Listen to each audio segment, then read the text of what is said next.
Ja sam Petar Tomić i bavim se financijama. Posle 10 godina u bankarstvu bio sam spreman za sticanje novih znanja i iskustava. I to sam dobio u Kotrulji poslovnoj školi. Proveo sam 2 fantastične godine sa 17 Kotrulji profesora i 120 studenata beogradske i zagrebačke generacije. Ako ste i vi spremni za sticanje i davanje feedbacka, za širenje novih znanja i iskustava, za benchmarking sa drugima, za širenje networka u regionu, onda je Kotrulji pravo mesto za vas.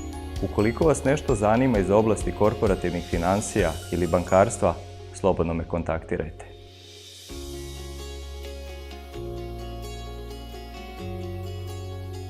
Ja sam Kotrulji alum.